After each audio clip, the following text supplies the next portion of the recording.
CBS News Miami.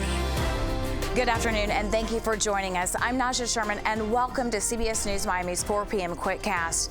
We begin off the top with breaking news. The verdict is in. It's at the trial against former school resource officer Scot Peterson. Peterson was found not guilty on all charges. It's after being accused of felony child neglect. It was for not going into the building as the Parkland school shooting was taking place. We're going to have much more on this story tonight on CBS News Miami at 5. Following a major ruling from the U.S. Supreme Court, the High Court has struck down affirmative action and college admissions. President Biden spoke on the decision. Take a listen. The court has effectively ended affirmative action in college admissions, and I strongly disagree with the court's decision. Because affirmative action is so misunderstood, I want to be clear, make sure everybody's clear about what the law has been and what it has not been until today. Many people wrongly believe that affirmative action allows unqualified students to be admitted ahead of qualified students. This is not how college admissions work. Rather, colleges set out standards for admission, and every student has to meet those standards. Then and only then, after first meeting the qualifications required by the school, do colleges look at other factors in addition to their grades, such as race. The way it works in practice is this. Colleges first establish a qualified pool of candidates based on meeting certain grade, test scores, and other criteria. Then and only then, it is from this pool of applicants, all of whom have already met the school standards, that the class is chosen after weighing a wide range of factors, among them being race. CBS News Miami's Natalie Brandt has the very latest developments now from Washington, D.C. Demonstrators gathered outside the Supreme Court Thursday after justices ruled race-conscious admissions programs at Harvard and the University of North Carolina violate the Equal Protection Clause of the 14th Amendment. I know today's court decision is a severe disappointment to so many people, including me, but we cannot let the decision be a permanent setback for the country. Activists who argued the university's affirmative action policies discriminated against white and Asian American applicants hailed the ruling as a victory. From today, all children will be judged by the content of their character and also by their merit, not by color of their skin. In her dissent, Justice Sonia Sotomayor wrote the decision rolls back decades of precedent and momentous progress. As recently as 2016, the Supreme Court upheld using race as a factor in college admissions. Since then, the court's makeup has shifted sharply to the right with a 6-3 conservative majority. Writing for the court, Chief Justice John Roberts said universities can still consider an applicant's discussion of how race affected his or her life, be it through discrimination, inspiration, or otherwise. So we might see colleges and universities put more weight, for instance, on where did you grow up? Do your parents have graduate degrees? What zip code did you grow up in? Both UNC and Harvard said they will comply with the court's ruling, but are still committed to bringing together students with different life experiences. Natalie Brandt, CBS News, the Supreme Court. Millions of Americans from the Midwest to the East Coast are under some kind of air quality alert. Smoke from the Canadian wildfires continues to blow across the U.S. Parts of the South are dealing with stifling heat. CBS News Miami's Jared Hill has the latest on these conditions.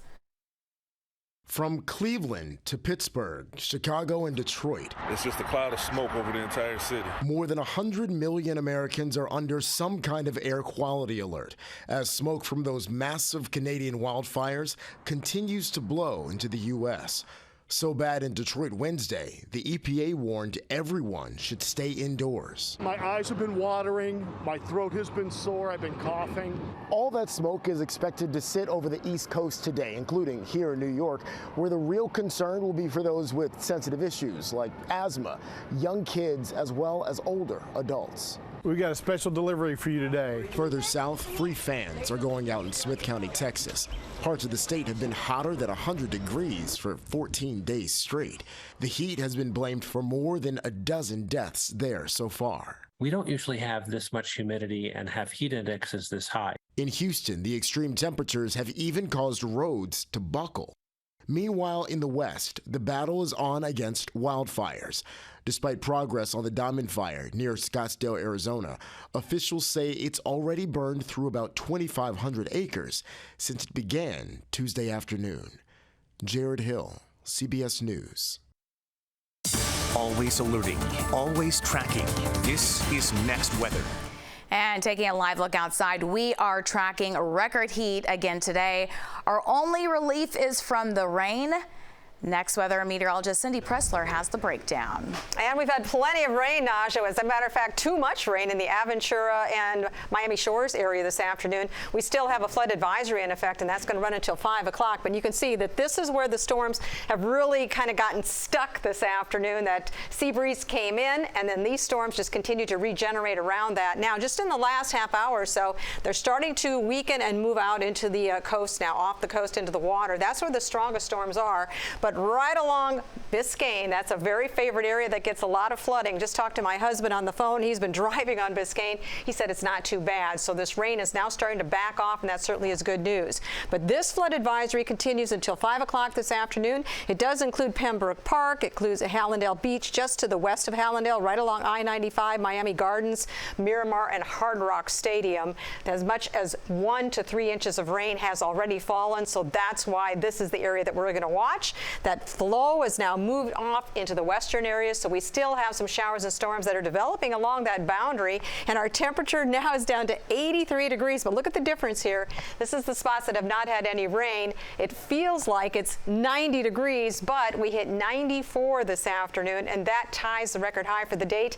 But the heat index, what it actually feels like, was up to 107 in Miami, so that rain-cooled air makes a big difference. Our modeling is going to take these showers and storms out of here for tonight. Will be partly cloudy to mostly cloudy, and then tomorrow, yes, maybe a little fewer showers and storms, but still they're going to develop because we've got the moisture in place at the lower levels. Same thing again heading into the weekend, so there's really not a big change here. Our temperatures will be hot, plenty of moisture, plenty of juice to work with, so these outflow boundaries come in, the sea breeze front comes in, and that produces the showers and storms. Rainfall chances are going to stay at about a 50 to 60% chance all the way through and into your holiday weekend. And right now we only have one little system here, only a 10% chance that that's going to develop, so really not too concerned about that. And as we head through the weekend into next week, again, even on 4th of July, I don't think it's going to ruin the fireworks. I think that's going to be dry for us, but it'll be hot, it'll be very humid, and we're going to see that chance for thunderstorms all the way through the weekend and into next week.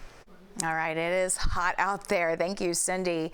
Broward schools have not officially signed a new superintendent, and that's after some chaos at the school board this morning. The board was supposed to vote on finalizing the contract with Dr. Peter Licata, but 3 school board members failed to show. Without 5 board members present, the meeting quickly ended.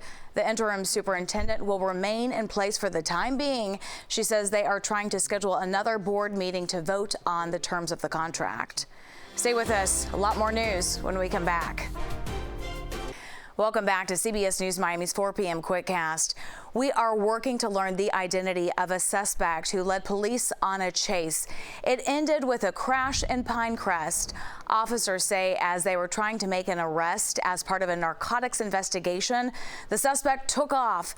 The man allegedly hit a cop car and almost ran over a police officer while trying to flee. The suspect also hit several cars and a light pole before coming to a stop. The suspect and another person were taken to the hospital. No officers were hurt. The state's new permitless carry law goes into effect on Saturday. Now, this allows anyone to buy a concealed weapon without a permit, and no training is required. CBS News Miami's Nicole Lauren has more details. Police admitting they do have concerns about this new law and what's to come. But before we talk about that, let's talk about what permitless carry entails. So take a close look at your screen here. Starting July 1, people will not have to apply for a permit. They will not have their background check, and they will not have to take an instructional course. But just to know, gun owners will still not be able to carry concealed weapons in places like airports, courts, schools, and other places where gun possession is restricted or it's banned. and open carry still very much illegal in the state of Florida under most circumstances. Now let's talk about the eligibility requirements, because those still remain in effect, and they're still the same things in the state of Florida.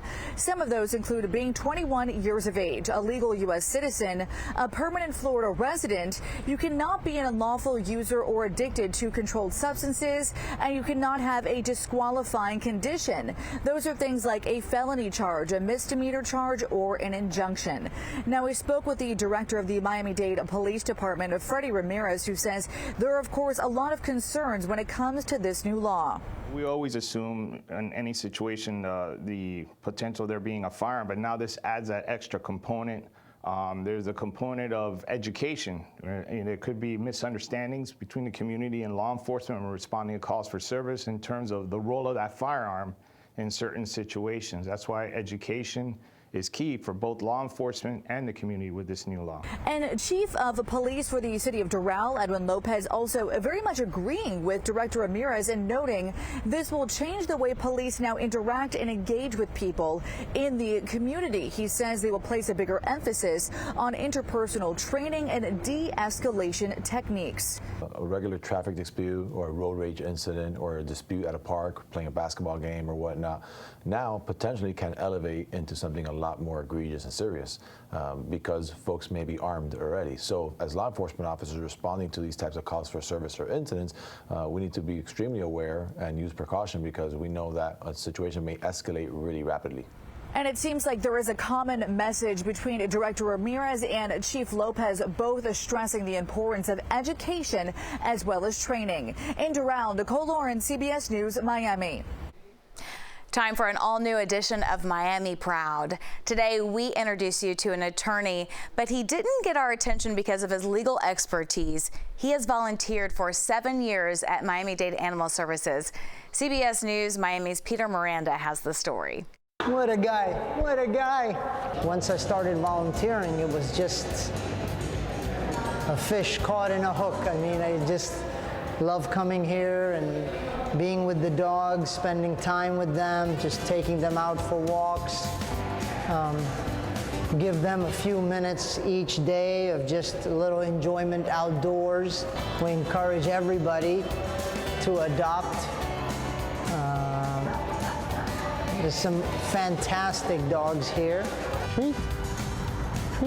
Animal Services is really lucky to have someone like Hashim, who is dedicated to the animals, who gives so much of his time, but not only does he give of his time, he gives his love to each one of the animals that he comes into contact with. And it really takes a special person to come in and volunteer their time so willingly and give their love and their affection and their attention to helping our shelter pets. And we're hoping that the rest of the community will be inspired by Hashim.